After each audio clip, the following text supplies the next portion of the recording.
This is the Brewer and the Baker, a baseball card podcast, Come on, get up! where two collectors share their journey through the hobby. Yeah. Here are your hosts, Mitch and Dan. Time, static attic vibe is what we provide for your mind, so you can step aside and wine, dine upon the lyrical find, the steady rock. Well, hello, Dan. Hello, Mitch. Welcome, folks. It's the Brewer and the Baker. Episode 21, baby. Yeah. We are now able to drink alcohol during the show, Ah, which has never stopped us in the past. yes. Under 8. No. Under. No. I'm just going to stop there. So welcome in. Welcome. I'm the Brewer, I'm the baker. and we think we've got as always, we think we've got an interesting show coming your way. Yeah. Just so we realize we've kind of gotten away. We did this really early on, kind of gotten away, been doing some other things, which isn't an issue. It's more kind of getting back to roots here a little bit and talking strictly baseball for this one. We are going to do a deeper dive on Series 1, which we didn't do yet. Yeah, it's been out now about a month, a little over a month now. Mm-hmm. Let's see, it came out. Yeah, actually, I think it came out the 12th or something like 11th that. or 12th, something like something that. like that. So It is the 14th today. It is Pie Day. It is Pie Day. I I have not had any pie today. No, which I dang don't it. have any available. I Sorry. didn't. Even at the bakery, we don't do pies. We're not an American bakery, so sorry. Yeah, it's just as American as baseball and apple pie. Dan. That's right. First and foremost, socials. Follow us on Instagram at Brewer Baker Podcast, and you can email us at brewerbakerpodcast@gmail.com for any long form or file sharing, whatever you'd like to do along those lines. Yeah. Please follow us there. Yes. Decent amount of reactions and reach out. Folks have been reaching out. So Yeah, this last episode that we did, the most reactions that I've seen for any one single episode immediately after release. yeah, gotten plenty of texts and from people that we know personally as well. And Wax Museum Kyle got back to me for sure. I know Sholey did, Boston Steve.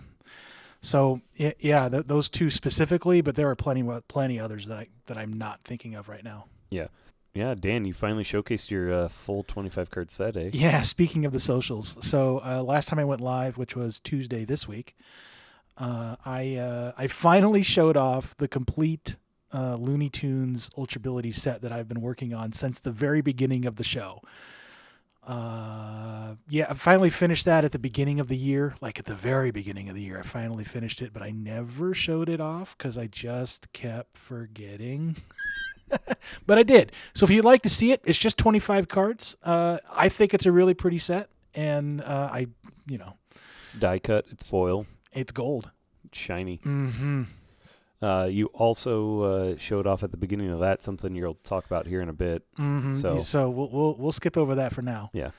So before we get to actually Series 1, Yeah. do you have any updates? Yes, I got a couple updates here. First one is actually I'm going to go with this one first. I really love art cards, and seen a couple of Reddit posts recently reminding me of the Keegan Hall art cards from, is that Update or Series 2? Can't remember right off the top of my head. And It was Update. It was Update? Okay. So prices are starting to come down on those just as Series 1 is now out. I picked up the 25% Gunnar Henderson, and I am probably going to slowly be working on picking up all 4 of them. So those that aren't familiar, the Keegan Hall art cards. Keegan Hall's an artist. Sketched actually had a rough sketch card that did not get included in the set. He covered that in a couple of his Reddit posts, but started out with a rough sketch, didn't make it, a 25%, a 50%, 75%, and 100% total done, and all 4 of them are out there. So basically I haven't looked up what the print runs of them are, but basically it's a mini set for the player, a mini, not necessarily rainbow, but kind of It's something to chase. Yeah, something a set to put together. Yeah, so you can see the 25% one. You can see the pencil marks. The rough a little bit of dirt eraser, kind of marks on it. And it's just him and the ball. There's no background on this particular one yet. Yeah, and as it goes, more and more gets filled in.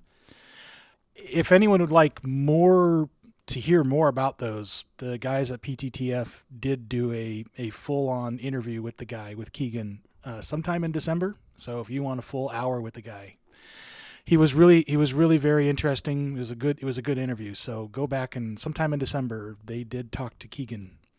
I can't speak enough about art cards. I think it just brings personality. I mean, fan sketches, it people being enamored enough with a player to sit down and draw that person or take their spin on a card that's out there.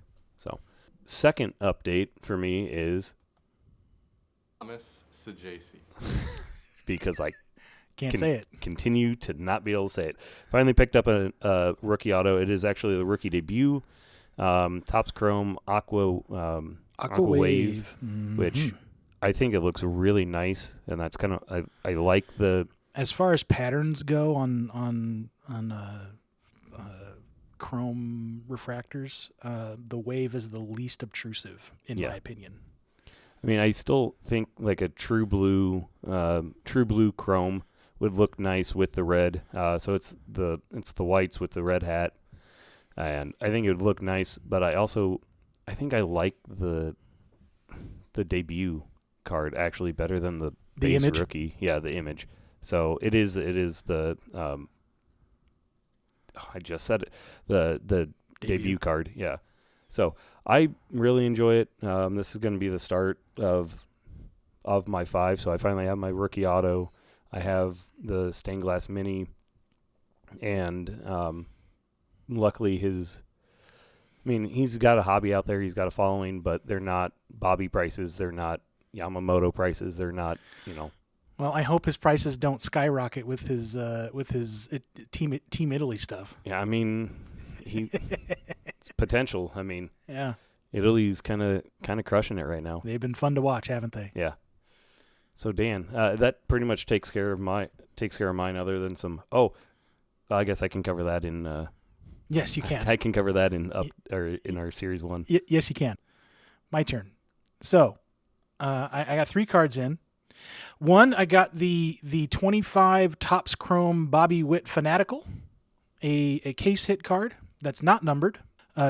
It's like the Topps Chrome version of a Stadium Club card. It's an interesting photograph with that's full bleed and all that. Yeah, I was going to say exactly. It feels very much like a Stadium Club card. Mm-hmm.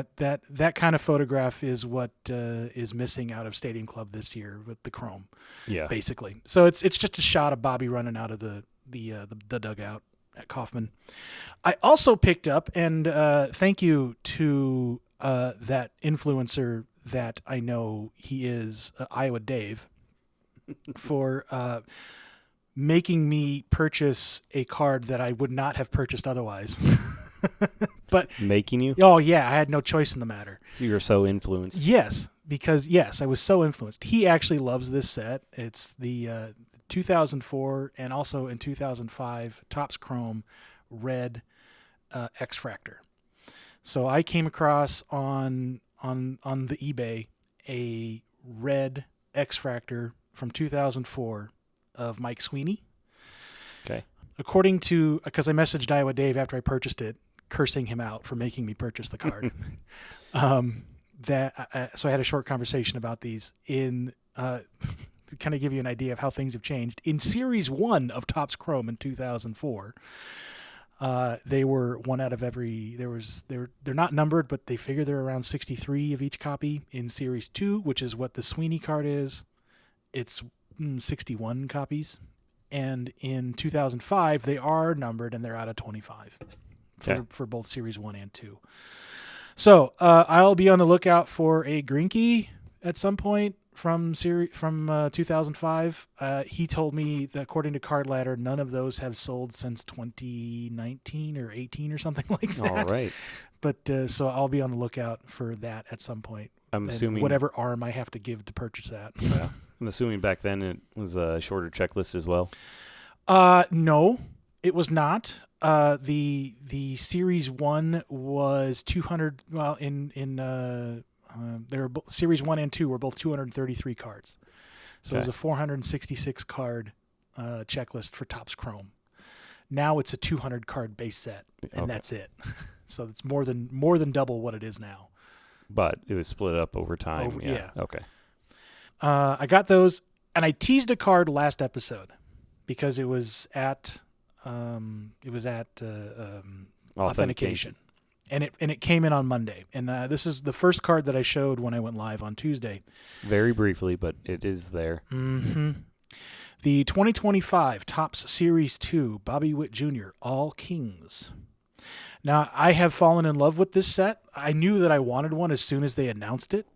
Well, then we saw that Ruth at the. And then we saw the Ruth All Aces. Yeah. Mhm. So they're not numbered. And I looked into Chasing Majors, and Chasing Majors says there's about 285 of each of these. Okay. No, 250. This is 250, 285 in For aces. 2016 okay. for 2026, which we'll Okay. get into later. But so yeah, there's about 250 of these, which is there's probably if that was numbered at a 250 on these, they would not be near as expensive as they are, which is one of the rare instances where a not numbered version of the card actually helps its resale value. Yeah. So, I mean, at that point, that's something I kind of want to get into when we talk Series 1 later is the perceived value in. Yeah, so I've decided that I want to now get the entire run of Bobby Witt Jr. All Kings. Oh, okay. That's what I want to do. It'll take a very long time, especially now because the All Kings out of 2026 are double what the 2025 version is for reasons I can't fully explain right now. But hopefully they'll start to drop when like Series 2 comes out or update or something later on down the line. I think that's just got to be it. I think the World Baseball Classic has really ramped up. It's never been below $1,000. It's never been below $1,000. This has been around. I mean, the only problem with this is that this has gone up in price the entire time. When they first came out, they were like $300. Now they're $700. Yeah. So I don't know what to make of that. So, yeah. Hopefully the latest iteration will start to drop here relatively soon, so I can make a better go at it later on. Yeah, I think that's. I can't say it's ambitious because, I think it's ambitious. It's very ambitious, believe me. But yeah, all right. So I'm not. At least I feel better about myself feeling that way. No, it's very ambitious. So yeah. You ready to get into 26 Series 1? Yeah, deeper dive. All right, pitter patter. Let's get at her. Absolutely. I told you I was going to drop a reference, and I didn't tell you what the reference was going to be. Nope. I'm going to try to work in one Letterkenny reference per episode from now on. I don't know how I'm going to do it, but I got the low hanging fruit today, so it'll be harder to do from now on. But I got one. I'll just have to. I want to make sure it's flowing. But okay. Yeah. So yeah, just going to kind of start out with facts, and then we'll go through our observations as both of us have ripped different things, Some of it. or seen. I think you've actually ripped more than I have, but Yeah. Now, I mean, I don't. That's all my dupes right there. So not really too terribly much. I mean, maybe nothing crazy. Not like previous years. Not like 24. That's for darn sure. But 24, I was going nuts. Just ripping whatever I could get my hands on. But anyways, so facts this year, Topps is celebrating their 75th anniversary of printing collectible baseball cards, a theme which will permeate their flagship sets all year. well, they've been printing collectible baseball cards longer than that. 51, they actually were printing cards, but they weren't in the same kind of the modern style. Yeah. It's kind of the difference because they were smaller. They weren't anyway. They weren't what you would consider in the modern aspect Right. of it. But overall, base print runs 1.66 million. I think I actually saw with the addition of the celebrations, it might be jumping up to like 1.7 or 1.8. It's ridiculous. It's literally 50% more from last year, Yeah. essentially. So last year was almost 1.2 for Series 1. And this year there's 66 different variations / parallels of the base set. That I could count. Mhm. That's not a hard and fast one. There could be more. Yeah.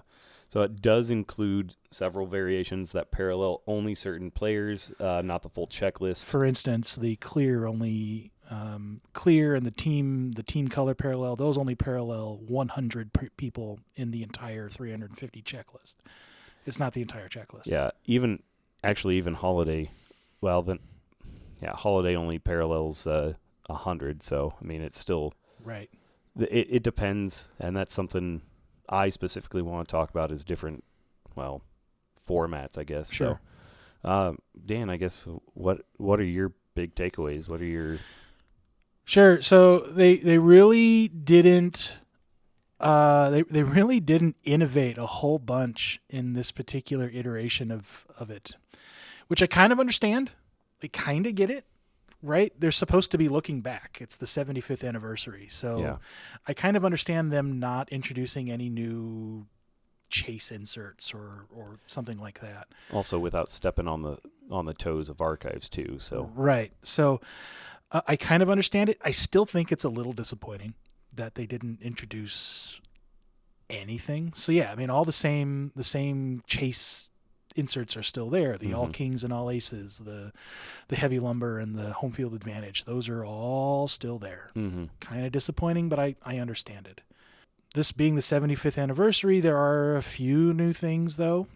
Like, so there's a whole bunch of stuff that's numbered out of 75. The 75th anniversary base parallel, which has a top 75th anniversary foil design in the background. Yeah, kind of logo fractor style. Yeah, which is boring and dumb, and I hate it.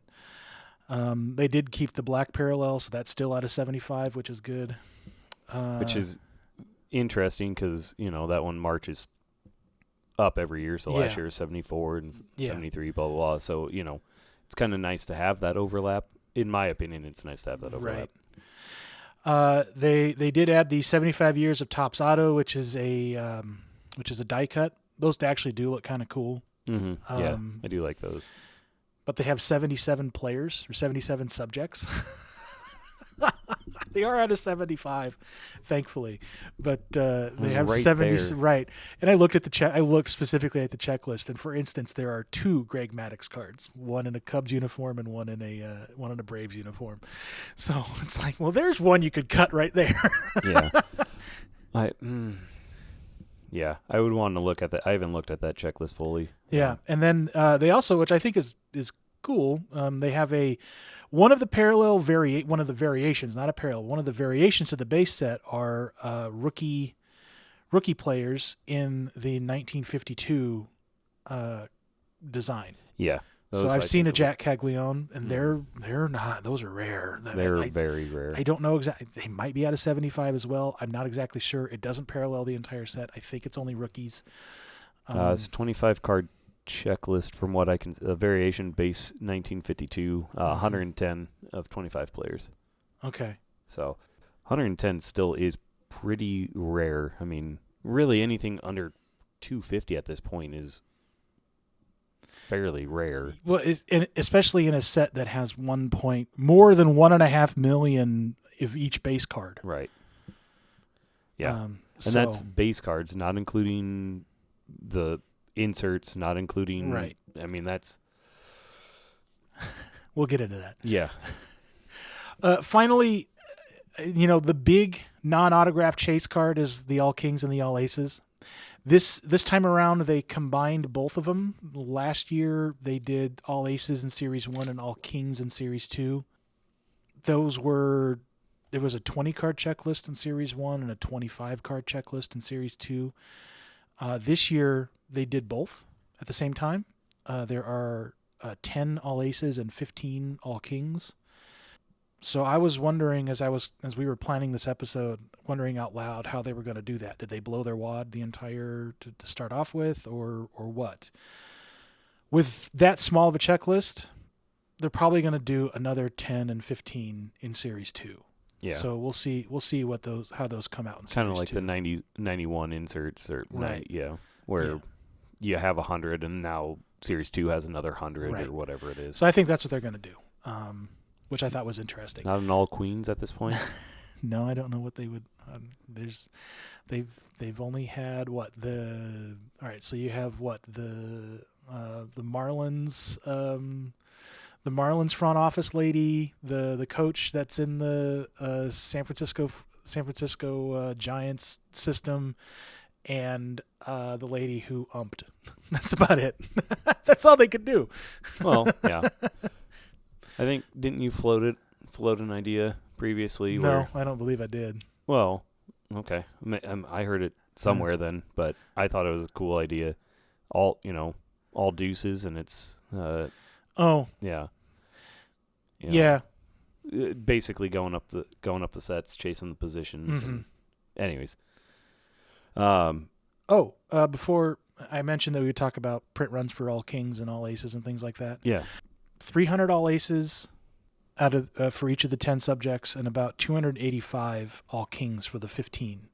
So if you did the math between Series 1 and Series 2 last year with all kings and all aces, there's a little more than 13,000 total cards printed between those two sets. okay. If you did the math and extrapolated, I'm doing some assumptive math. Assumptive math, where you're going to do 10 in Series 1 and of aces in Series 1 and 10 in Series 2, 15 in Series 1 and 15 in Series 2 for a total of 20 and 30. If you do the math and they have the same print run, there will be a total of about 15,000, a little more than 15,000, so about 2,000 more total, which isn't a crazy increase in number of cards, which I think is, but still it is more especially for a card that is so highly sought after. I think it's sought after mainly because of the design. I mean, the design is absolutely nailed. Oh yeah, absolutely. And I mean, we still have the all aces from, what was it, 23? 23 Series 1 and 2. Yeah. Those were nice. They looked like playing cards. They still hold a premium. Well, Shohei definitely holds a premium. But they're still really neat. And if you're trying to collect that full set, they're actually fairly hard to try and collect the full set because a lot of people It's a bigger set than people realize too. It's huge, absolutely huge, and they weren't exactly. They were rare. I mean, not really. this. I mean. Well, in Series 1, they were 1 out of 16 hobby packs. So you're getting at least one per hobby box. Yeah, but, I mean, that's not like 1 out of every other blaster pack. No, this is true. It's not stars. This is true. So. Yeah, to get a particular player, because, again, the set is big. To get one particular player is not easy. But to get one, it's not the hardest thing in the world to do. Right. I think they went back to that drawing board and said, these are still sought after, but we need to make them truly a chase card and kind of redesign it. And yeah, absolutely. I think they were surprised in 24 at kind of when they kind of when they didn't do them. Well, when they went back and saw kind of the response that they had, and they said, "Oh, people actually like these. Mm-hmm. All right, we can do something with that." Well, I think, and then that's when they said, "Yeah, let's make them a big deal in 25." So those are my thoughts about it. What did you have that you've seen so far? So I've opened almost one of everything except for hobby, just general hobby. I opened a jumbo this year. I'm kind of surprised you haven't found a hobby yet. I could go to the card shop and get one. I just haven't. The non-auto guarantee anymore is what puts me away from it personally. That's why I've got that lower in my list here to talk about jumbos. And I haven't seen this, but in the past, the only place to get it clear was out of a hobby box. Yeah, there are definitely some hobby box exclusives. But then again, also, like, the sand glitters are jumbo only. The gold, no. Yes. Gold foil. I'm assuming basically all the sand glitters are jumbo only, like all Yes. versions of sand glitter. Yeah, so pink, black, or black, gold, Sure, orange. orange. Yeah. Anyways, again, that's another thing we'll talk here in a bit about. But yeah, haven't picked up a hobby, haven't picked up Celebration, but that also hasn't come out yet. That was just on pre-sale like a week and a half, 2 weeks ago. They'll be hitting here soon. I feel like that's a very Easter. Yeah, which pisses. I'm trying not to derail myself, but that pisses me off. Why that isn't more into May, and why the hell are the eggs put out in the middle of February? They were put out before Lent even started. So, oh, cool. I'm supposed to hang on to this to put into an Easter basket for almost 2 months. Well, it went out with the rest of the Easter decorations too. Yeah, okay, but like I think they're really Get your Topps Easter eggs with your Easter themed paper plates and stuff. but then why not put that out in March? Put it out a month after. You're not wrong. I'm just saying. And then in June put out a firework, and then you could have a summer one, and then put all the You worked retail for a very long time. You understand how that works. Well, I know. Yeah. Yeah. I mean, we already have holiday. They're already printing holiday parallels. Put the holiday parallels in tins. That's cool. Fine. Make that the thing, and aim it more at, I don't want to say at kids, but why not have a pumpkin tin? You already have an ornament tin. Why not have a firework tin? Fine. Make it, U.S. centric. It's obviously a U.S. product based. I'm ranting now. And then breakers. I'm not going to open a breakers, but like overall though, jumbos I feel they're the best format I have opened personally. Yeah. Just overall from a rounded perspective. They're great for set collectors because I opened one and I had, I've got my dang index card here, and I think there's 15 maybe individual numbers that I didn't get out of my jumbo.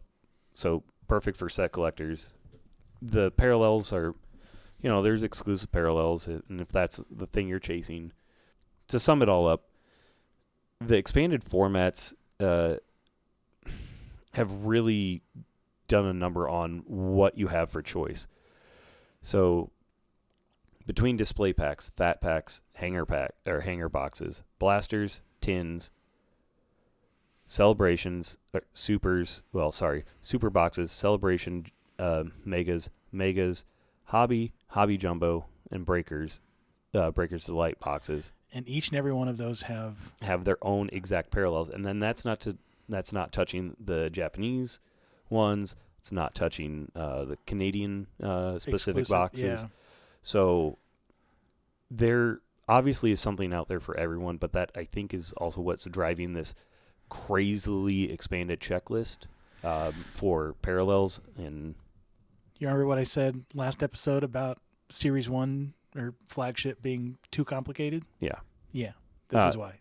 Right. So with it, yes, I do feel that is on Topps to put more information out on, hey, here is the lineup we are going to put out. Here is what is in each one of them, what makes each one different than all the others, and trying to find what product best suits you. What type of collector are you?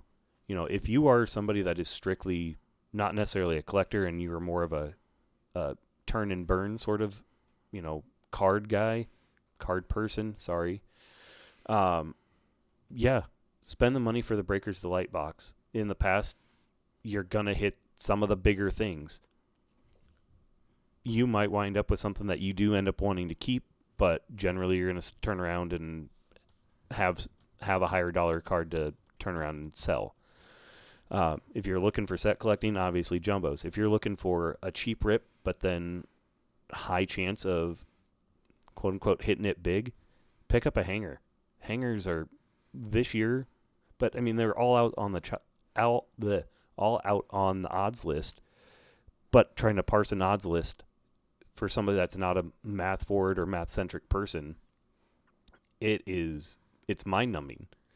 So using stuff such as Card Ladder to find prices for things that you might, just type in a player's name, it might work very well for you, and you can see, okay, this is the card I want to go after, and then trace it back to what product it's in. Fine. Or Dan and I, it's free to use. Chasing Majors is by far one of my favorite tools to use. I mean, we're looking at print runs. They have Print Run Vault out there telling you how many cards of whatever variation, how many are in that checklist, so you can truly see, what, like, I've already brought up Holiday, so let's just stick with Holiday.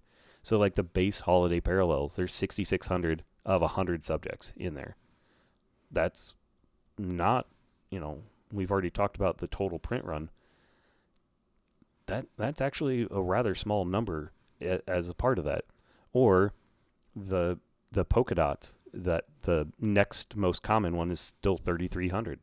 Still not very common, but neither one of those hold high value unless it's of Roman Anthony this year, or Bubba Chandler, or some of the rookies, I should say. But then you have other ones like Spring Training that has 45. The Spring Training parallels that have 4,500, but for some reason those are still hanging on a little bit more. I don't understand the value on that versus like the pink Diamante. Fine, you pulled it out of a quote-unquote cheaper product because it came out of a hanger versus out of a blaster. But the pink Diamante, there's 600 of those printed. And it's of the same 350 card set. Is Diamante a hit or miss one? It depends on the color to me, but it's the fickle nature of the collector. Right. If it's not, doesn't matter how printed to the moon or rare it is.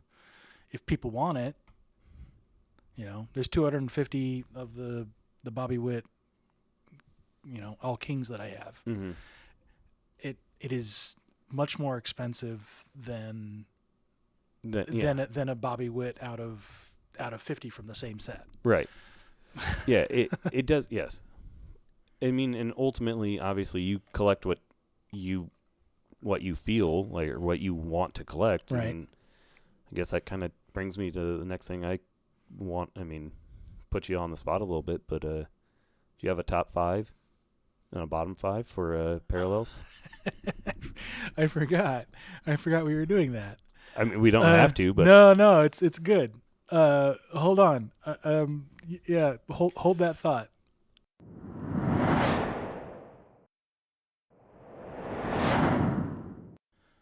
And we're back. Sorry about that, folks. I put him on the spot too. We talked about it, but I forgot when we want to put together the show notes. The show notes so I forgot to include that. Damn it, you should have said something. I put it on the show notes. Yeah, I did. Yeah. But I put them late. Yeah. It's the last thing on there.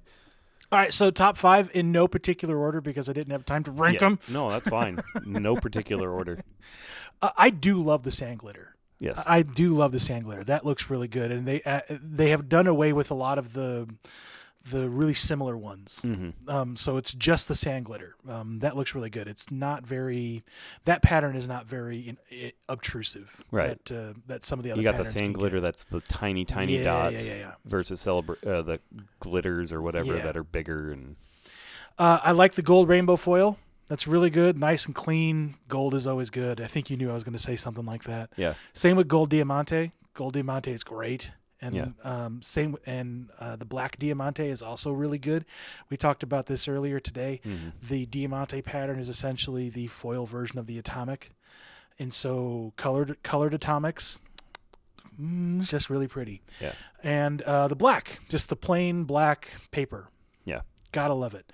As for the bottom 5, take any of the holiday patterns for the spring. Huh. Any of them. I hate them. I don't want them. Any just the spring or.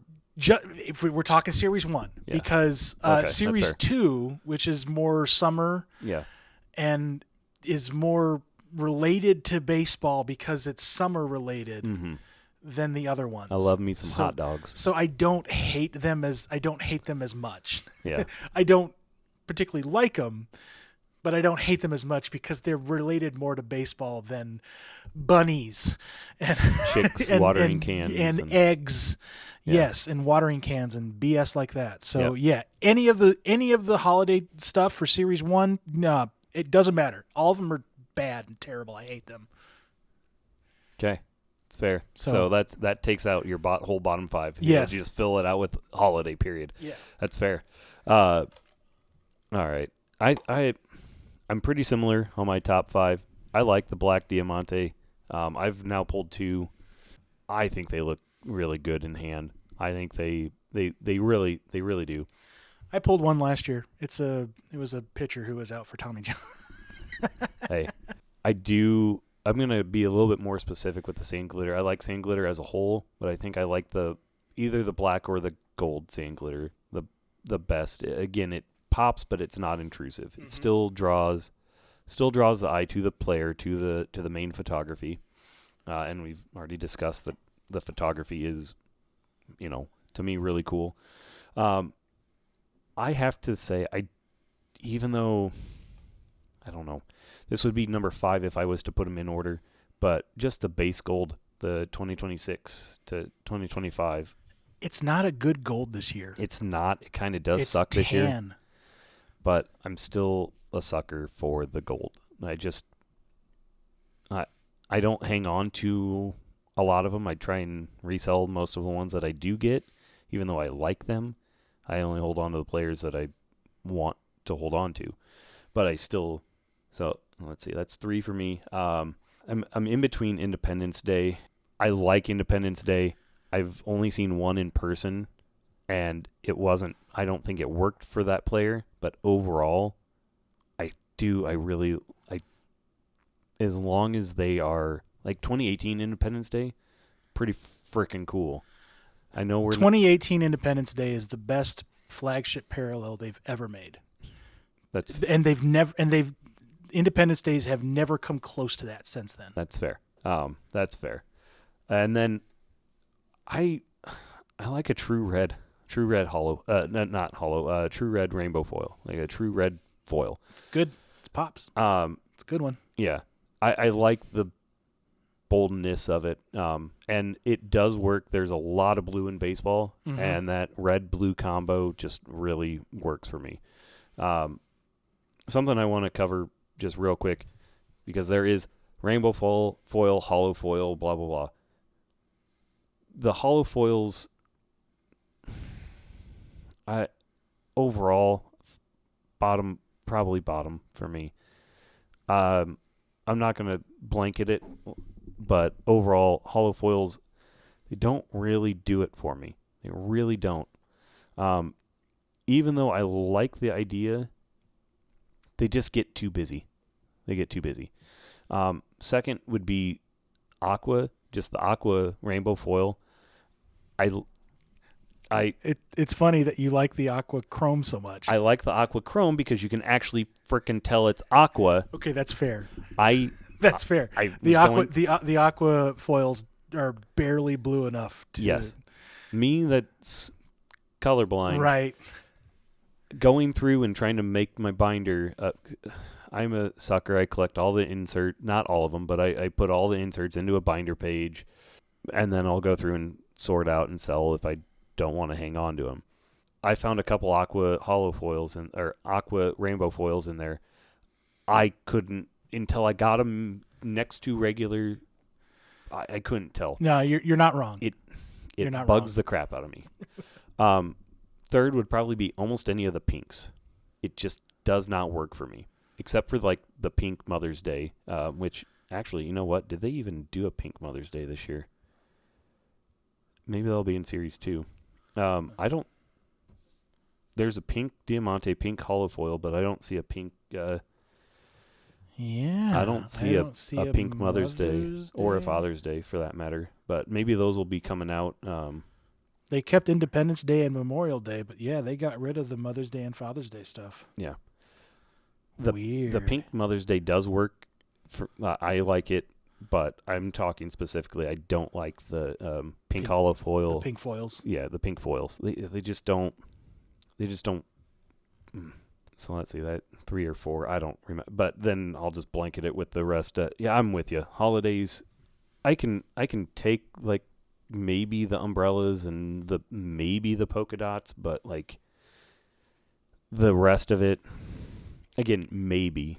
But yeah, almost have to throw those into. Okay, I'm glad they pulled them out of blasters and put them into tins. That's why I was kind of ranting earlier about. Makes it easier to avoid them. Yes. Pull them out of Series 2 and throw them into, again, a firework tin or, something like that. I don't know. Just something like that. And then a pumpkin tin. Then, if you don't want them, just avoid buying that format. Cool. I mean, that solves it for me. Dang diatribes here. But, all right. Do we want to do a quick question? Or let's do it, as long as we don't dwell on it. Okay. So. What happened? What'd you do? Jeez. I thought I would turn away and just go back and get the number. Oh. But when I switch tabs, it pulls it away. I got to be on the tab. So at number 3, what Pokemon would you be if you could be one? Psyduck. Speaking of Pokemon, didn't you have a thing? He's going to go get a thing. Mitch says Psyduck?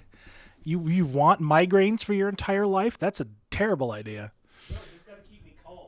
I don't even know where I put it now. Let's see. What would be... Probably Slay King, maybe? Yeah, probably Slay King. The really lazy one that's super powerful. And all right, so when Mitch and I went to go eat dinner beforehand, we went to a sports bar, and inside that sports bar, they had one of those. Back in the day, you'd put in a quarter or two in a thing, and you could push machine, and it would out pop a sticker that was in between two pieces of cardboard. Well, one of the things had Pokemon cards in it, and so Mitch found 50 cents worth of quarters and put 50 cents into the machine, and he's just looking at it now. Low-kicks foil. Okay. Hollow. Reverse hollow or something like that? Yeah, reverse hollow. Yeah, sorry. Because it's the card that's hollow, not the picture. Not the picture. So reverse hollow low-kicks.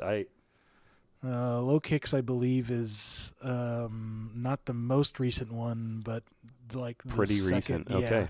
Yeah, that's actually one I've never even heard of. Bug fighting or something like that. I think it's a bug fighting. It's a bipedal insectoid.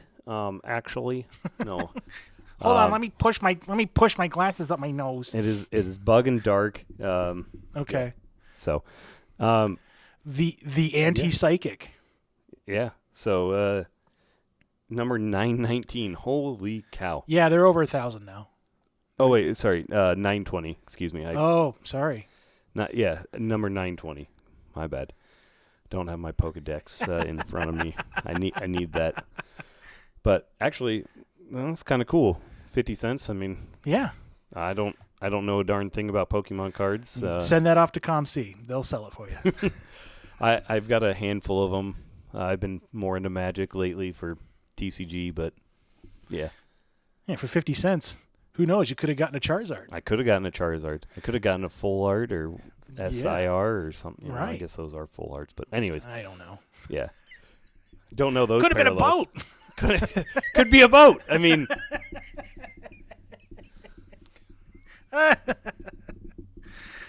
Well, that was definitely an episode. That was an episode of something. Sorts. Well, I mean, it's pertinent episode. So, thanks for listening to us ramble. Appreciate it. If you don't mind, again, follow us on Instagram, Brewer Breaker Podcast. Send us an email, brewerbreakerpodcast@gmail.com.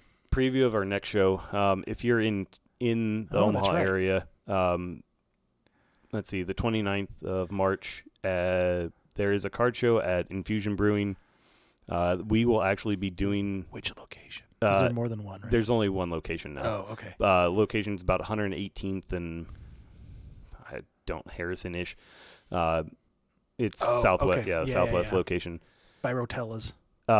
Ish, yeah. Yeah.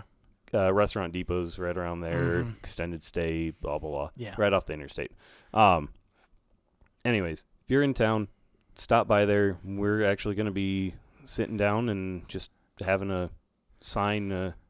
Come talk to us, and yeah, we'll bring the board. We'll bring our computers. We'll bring an extra mic, and we'll talk to collectors and try to sell some stuff, and we'll make a show out of it. Yeah, I think generally just going to sit down and ask a couple questions, and then yeah. So yeah, come meet us in Fusion Brewing Sunday, March 29th. I believe it runs. It's either 11 to 4 or noon to 4. 10 to 4, something like that. It's out on their Facebook. I don't remember it right off the top of my head. I know I need to know it so we can get there and set up in time, but we'll get it eventually. So yeah, come say hi. Yeah, thanks. So I'm the brewer. I'm the baker. Thanks for listening. That was the Brewer and the Baker of Baseball Card Podcast. Thanks for listening, and be excellent to each other.